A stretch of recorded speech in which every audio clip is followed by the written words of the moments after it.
Bonsoir à toutes et à tous. C'est un plaisir de vous retrouver ce soir, dimanche 21 avril. Voici les informations que nous allons développer. Des salaires versés avec 2 semaines de retard, des employés sous tension et un patron qui cherche encore des solutions. À Moorea, la société en charge du transport scolaire a du mal à s'en sortir et a interpellé les pouvoirs publics. Les chauffeurs de taxi veulent plafonner le nombre de licences. Pour eux, il y a assez de taxis pour répondre à la demande. Nous ferons le point sur l'activité dans ce journal. Une mission de la Commission des lois sur la situation institutionnelle et les questions régaliennes en Polynésie française vient de s'achever. La délégation a rencontré pendant 10 jours les acteurs politiques et socio-économiques du Fénois, à Tahiti et dans les îles. Pour parler du bilan de cette mission, nous recevons le président de la Commission des lois au Sénat, François-Noël Buffet. Delby Villa Gongora est en grande forme. C'est lui qui a remporté le trail Aito Sport hier matin sur les hauteurs de la mission. En MMA, 2 Tahitiens ont également fait sensation en Nouvelle-Zélande. Et puis, côté portrait, nous irons à la rencontre du champion de cyclisme Taruya Krener. Tout cela sera présenté par Arihuetef Afana, qui est avec nous en plateau pour votre tour au sport de ce dimanche. En 1994, la Polynésie française célébrait le 53e anniversaire de l'engagement du bataillon du Pacifique dans la Seconde Guerre mondiale. Dans notre Fénois d'avant, on se replongera dans cette célébration. Merci d'être avec nous. La société en charge du transport scolaire à Moorea est sous tension depuis maintenant 3 mois.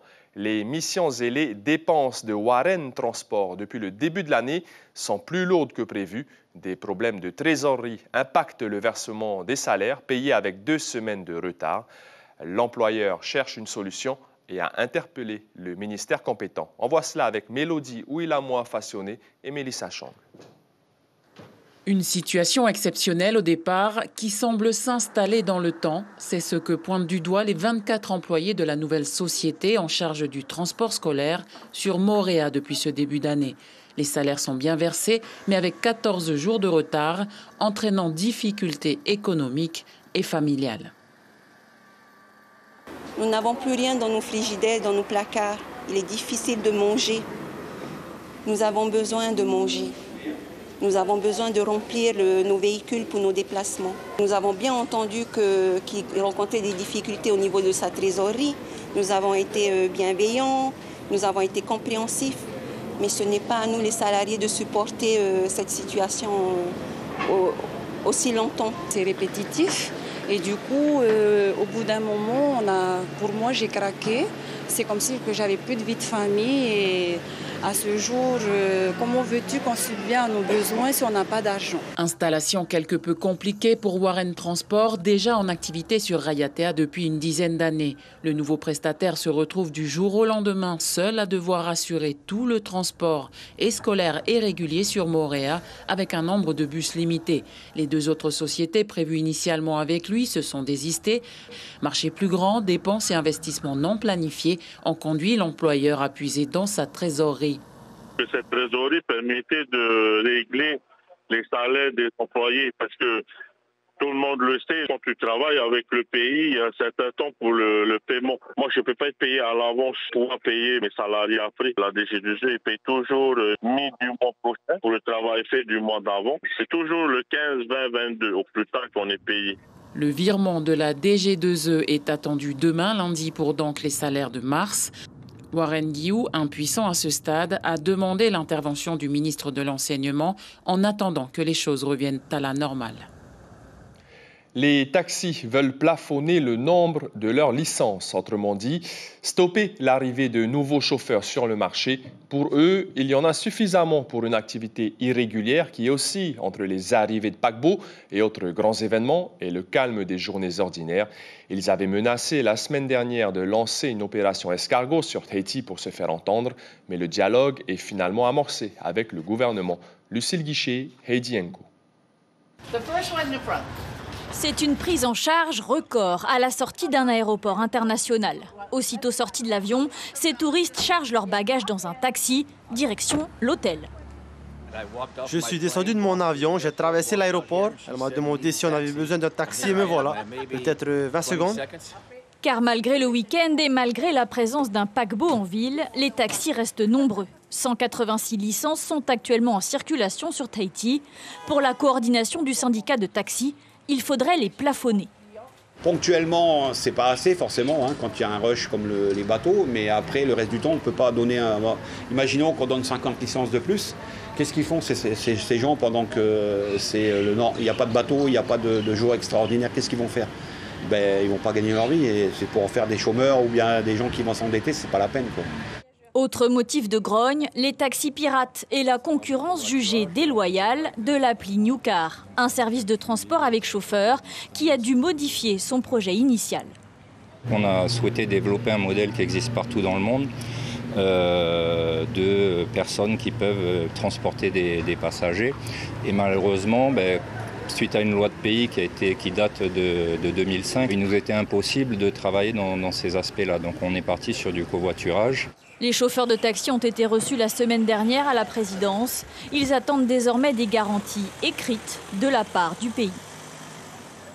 Une mission d'information sur la situation institutionnelle et les questions régaliennes en Polynésie française vient de s'achever. Elle était conduite par la commission des lois du Sénat et a duré 10 jours durant lesquels les membres de cette commission ont pu se rendre aux Marquises, à Maupiti, à Burabura et bien sûr à Tahiti et Moorea, à la rencontre principalement des acteurs politiques, mais aussi des acteurs socio-économiques. Pour parler du bilan de cette mission, nous recevons François-Noël Buffet, sénateur Les Républicains du Rhône et président de la Commission des lois à l'Assemblée nationale. Bonsoir. Bonsoir. Merci d'avoir répondu favorablement à notre invitation. Votre mission s'achève aujourd'hui. Elle portait donc sur la situation institutionnelle et les questions régaliennes en Polynésie. Quelle est la première chose que vous saisissez mieux désormais après 10 jours passés au Fénois? Alors c'est vrai qu'elle s'achève aujourd'hui en Polynésie, mais elle va se continuer à Paris, puisqu'il y a encore quelques auditions à faire. La première impression, lorsqu'on est arrivé ici, car l'ensemble des sénateurs qui participent à cette mission n'étaient jamais venus, c'est un sentiment d'abord d'un territoire immense. Et quand on compare effectivement l'archipel avec la carte de l'Europe, c'est tout à fait parlant. Et donc, la première impression, c'est vraiment, ce territoire est très, très grand. Comment est-il organisé? Comment fonctionne-t-il? Et quelles sont les problématiques? Parce que la Commission des lois, chaque année, fait une mission dans les pays, plutôt les territoires ultramarins. Nous sommes allés, bien sûr, il y a quelques années à Mayotte, puis à Nouvelle-Calédonie, puis aux Antilles françaises l'année dernière. Cette année, le choix s'est porté sur la Polynésie pour les raisons de son caractère institutionnel. Nous sommes venus voir comment fonctionnait la Polynésie, comment fonctionnaient les institutions de la Polynésie, car elles sont regardées. Elles sont regardées par d'autres territoires. Vous savez qu'aujourd'hui, on réfléchit à l'évolution de la Nouvelle-Calédonie, mais pas seulement. D'autres territoires, y compris en France, la Corse s'interroge, et d'autres encore. La Réunion peut-être, enfin bon. Et le modèle polynésien est un modèle qui est scruté. Donc nous sommes venus pour voir comment les choses fonctionnaient. C'était le but premier. Chaque territoire ultramarin est différent et en Polynésie, les parlementaires portent souvent le sujet de la continuité territoriale intérieure. Désormais, pour vous, c'est nécessaire au regard de l'étendue du territoire? Bien sûr, je pense que nous avons parfaitement compris quels étaient les enjeux et celui de ce territoire, de la desserte de ce territoire, de cette continuité territoriale est absolument essentiel. C'est un ensemble, il faut le faire vivre. Et un autre sujet aussi important, c'est l'intercommunalité. C'est compliqué la décentralisation en Polynésie et d'encourager cette intercommunalité. Quel est votre regard? C'est quelque chose que l'on connaît très bien, y compris en métropole, bien évidemment. Nous avons besoin de trouver, ici comme ailleurs, les points d'ajustement pour que le travail qui est mené par le pays, par l'Assemblée de Polynésie, et le travail avec les collectivités territoriales soit le plus efficace possible. Pour quelle raison? Parce que l'enjeu, c'est le service à rendre à la population. C'est comment être le plus efficace possible pour la population. Donc il y a eu des questionnements, il y a aussi des propositions qui sont faites. On va continuer de travailler sur ces sujets-là. Mais c'est vrai qu'il y a un sujet, il y a un vrai sujet. Mais il n'est pas non plus gravissime. On va trouver des solutions. Le CGCT, le Code général des collectivités, la mise en application définitive doit être faite en 2024. Ce ne sera pas possible, clairement, notamment pour la distribution d'eau potable et le traitement des déchets. il y aura une spécificité polynésienne? Il faut savoir s'adapter au territoire.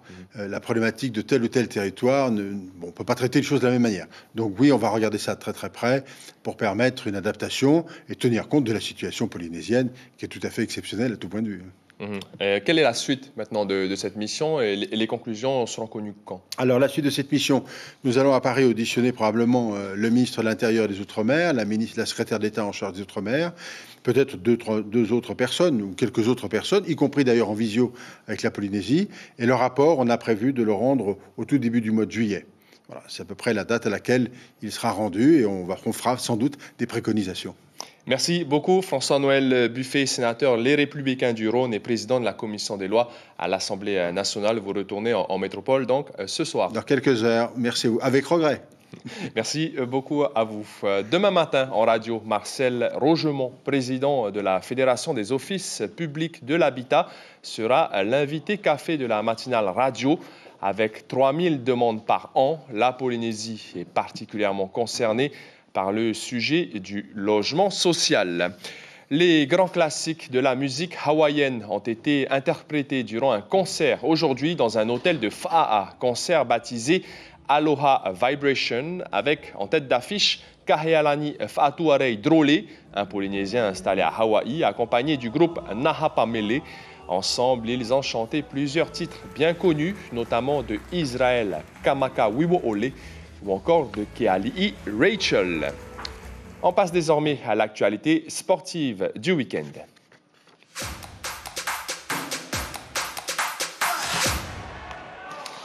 Toaro Sport nous est présenté ce soir par Arihoué Afana. Bonsoir Arihoué. Bonsoir Maruki. On débute avec l'énorme succès du trail Aito Sport qui a atteint pour sa 7e édition hier le quota maximum d'inscriptions.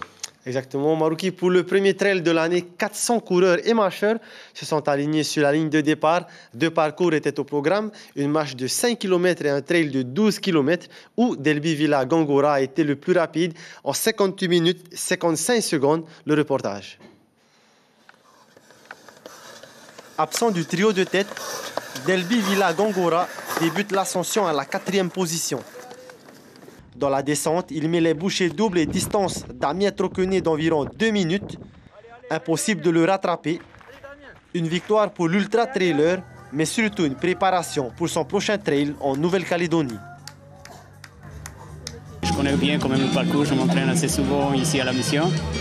Donc j'ai attendu le moment venu pour le passer. Donc là, au début de la descente, je suis passé des bons et puis ça a tenu jusqu'à la fin, quoi. On va dire que pour moi ça commence la saison. J'ai eu pas mal d'objectifs cette année. Donc voilà, ça fait partie un petit peu du début de saison. Même scénario chez les dames. Pauline Saïd entame la montée tranquillement mais sûrement. Première au demi-tour, Pauline est irrattrapable dans la descente jusqu'à l'arrivée. Je suis partie tranquillement, j'ai beaucoup marché dans les montées, alors je marche rapidement et voilà, pour essayer de gagner un petit peu sur les autres filles. Et après j'ai tout lâché dans les descentes, j'ai pris une petite chute, mais voilà, je voulais pas perdre ma première place donc j'ai continué. Cette année, le parcours est beaucoup plus technique pour les trailers, mais comme à l'accoutumée, les marcheurs ont droit à leur parcours plaisir, une course ouverte à tous les gabarits. Super, hein? Ça va quand même assez dur. Hein? Ah ouais? Crache les poumons là. Maruru, bon week-end. J'ai l'habitude de faire de la marche sur du plat et puis là, la montée, c'est un défi en plus. C'est bien de penser aux marcheurs, aux gens qui ne courent pas et comme ça, au moins, c'est bien aussi pour notre santé. Cette année encore, la barre des 400 participants est atteinte. Prochain rendez-vous pour les trailers, la Xterra prévue du 24 au 26 mai prochain à Moorea. On part en Nouvelle-Zélande cette fois dans l'octogone. En MMA, Tama Hikili et Keoni Terorotua se sont illustrés lors du Shuriken Fight Series numéro 17. Tous deux remportent leur combat. Tama Hikili, en amateur bantamweight, gagne par TKO au round 3. Quant à Keoni Terorotua, en pro flyweight, est vainqueur par soumission au premier round. Et puis, à Arihoué, ce week-end, au Fénois, comme dans les îles, plusieurs événements sportifs étaient organisés. Exactement, puisqu'il y a aussi eu du jiu-jitsu, du triathlon à Tautira et même du volleyball à Ho. Le résumé est signé David Chang. Le premier protocole en voie. La 5e édition de la Toava Optique 2000, c'était samedi au Motu Ovini à Papeari. Au programme des départs pour toutes les catégories en V1 et V6 et plus de 400 participants. En V6 chez les seniors et les vétérans, un parcours de 20 km entre Lagon et Haute-Mer. Enviropol arrive premier devant Manihiv A et Rimatarava A. Hilani est première chez les dames et Toatei est vainqueur chez les vétérans. On écoute Vito Mareobria, président du club organisateur. À l'image des autres fédérations, on aura un classement avec un podium à l'issue du championnat où c'est 8 courses qui ont été retenues dans la note.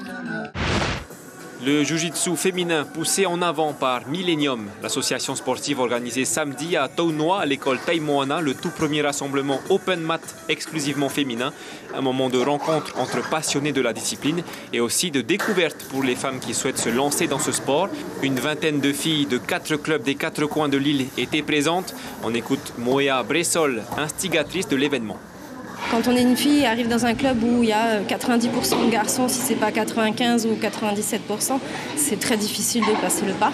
Donc voilà, le but de ce rassemblement de filles, c'était permettre aux filles d'oser de venir à tester le jiu-jitsu. Le triathlon de Tautira en partie annulé en raison de la forte pluie ce matin. Les parties natation et cyclisme du triathlon qui devaient se tenir à la presqu'île ont été annulées. Les catégories XS, S et M ont tout de même été lancées, mais seulement pour la course à pied.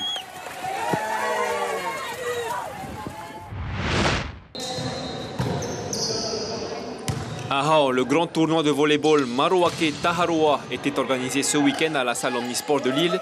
Les associations sportives se sont concentrées cette fois sur la discipline du volleyball après le basketball et le futsal les semaines passées. L'équipe JSH remporte le tournoi devant le team RSMA et l'équipe des Goyo. On parle cyclisme maintenant. La deuxième étape du Challenge Pop de Polynésie a eu lieu vendredi dernier au stade de la Fataoua. L'événement a été organisé par la Fédération tahitienne de cyclisme.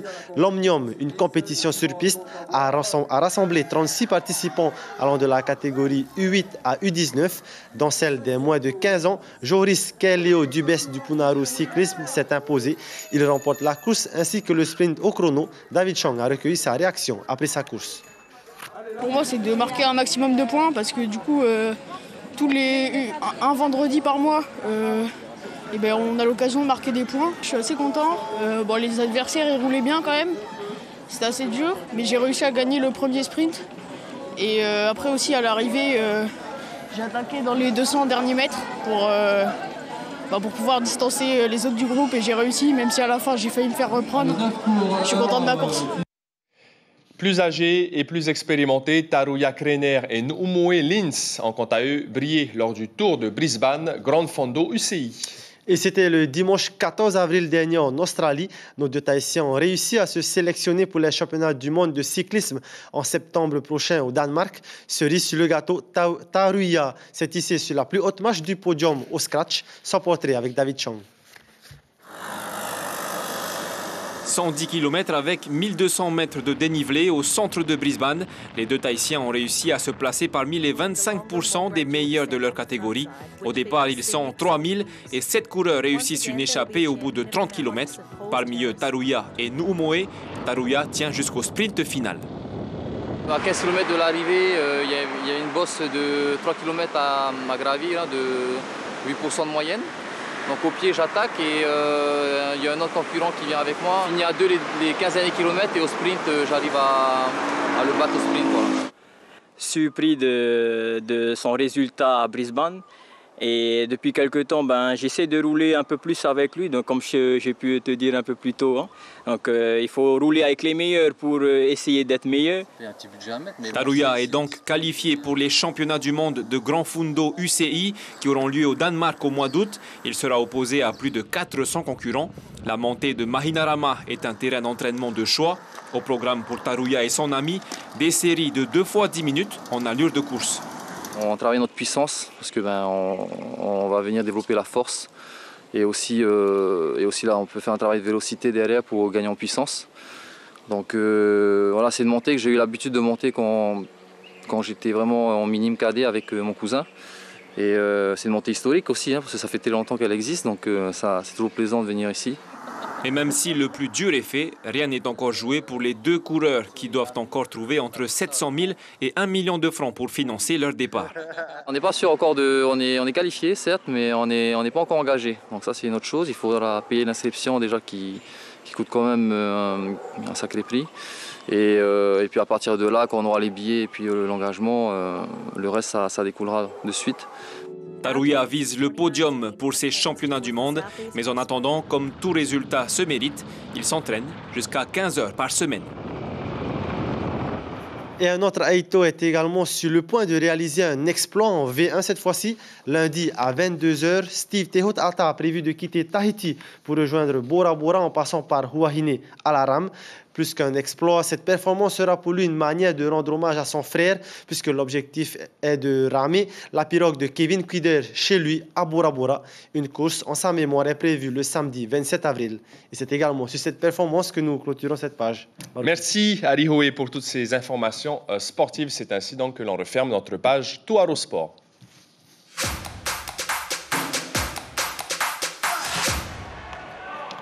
Il y a 30 ans, la Polynésie célébrait le 53e anniversaire de l'engagement du bataillon du Pacifique dans la Seconde Guerre mondiale. En 1994, seuls 28 survivants de cette épopée étaient encore en vie sur les 300 combattants initiaux.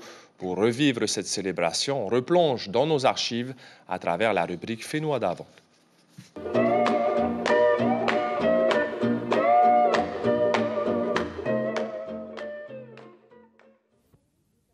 L'épopée des Tamaris volontaires, c'est à eux qu'on la doit. Ils ne sont plus que 28 aujourd'hui en Polynésie, sur les 300 combattants partis défendre en 1941 les couleurs de la France. Il y a 53 ans, les volontaires du bataillon du Pacifique embarquaient sur le navire néo-zélandais le Monowai, direction Nouméa, pour rejoindre le corps expéditionnaire de Nouvelle-Calédonie. Après une période d'entraînement en Australie, c'est le débarquement en Palestine. Puis le bataillon est incorporé à la division du général Koenig et fait route pour l'Égypte. Le baptême du feu aura lieu à la frontière égypto-libyenne. Le bataillon relève alors l'unité britannique à Bir Hakeim, temps fort de la guerre du désert, avant de livrer un combat décisif à El Alamein. Après s'être battus pendant 5 ans sur les fronts africains, italiens et vosgiens, les Tamaris reviennent aux Fénois, auréolés de gloire, après avoir repoussé l'ennemi et reconquis l'honneur de la France. Pour commémorer cette date, chaque année, le RIMAP, héritier du bataillon, organise une cérémonie en l'honneur de ces Français du bout du monde. Hier soir, le vice-amiral Evert et le lieutenant-colonel Rioux ont passé les troupes en revue. Les marsouins du contingent 9404, baptisé Poiry, du nom d'un combattant haïtien mort sur le front, ont rendu les honneurs au drapeau du RIMAP, puis ce fut la remise des fourragères et des médailles de la défense nationale. Enfin, une reconstitution du départ des Tamaris sur le quai de Papeete, le Bougainville, rebaptisé Monowai, attend les volontaires. Le 21 avril 1941, la foule était en liesse et les Vaïnés avaient du vague à l'âme. L'information principale de ce dimanche, la majorité des 24 employés de la société Warren Transport à Moorea tirent la sonnette d'alarme. Cela fait 3 mois que leurs salaires sont versés avec 2 semaines de retard. Le gérant de la société a sollicité le ministère de l'Éducation pour réduire les délais de versement. Pour l'heure, le transport scolaire n'est pas remis en cause à Moorea. Dans l'actualité de la semaine à venir, l'ouverture des Journées polynésiennes du handicap, ce sera mardi. L'événement se tiendra à Aur-Eitinihau jusqu'à vendredi. En parallèle, il y aura aussi le premier salon du livre de la côte Est à Mahina, ouverture prévue jeudi à la Pointe Vénus. Et puis la Eimeho Va'a Race, célèbre course scolaire de pirogue, ce sera samedi à Moorea. L'événement fêtera ses 20 ans avec, pour cette édition, plus de 500 participants. Dans votre petit écran, ce dimanche soir, 2 épisodes de la nouvelle série Cœur Noir, puis à partir de 21h25, un documentaire sur les services secrets chinois. À la une du quotidien Tahiti Info, demain, lundi, les propriétaires des chiens assassins de Pirée seront jugés. C'est la fin de cette édition. Merci de votre fidélité. On se quitte sur des images d'un feu d'artifice la nuit dernière du côté de Pirée. Passez une excellente soirée. À demain. Prenez bien soin de vous.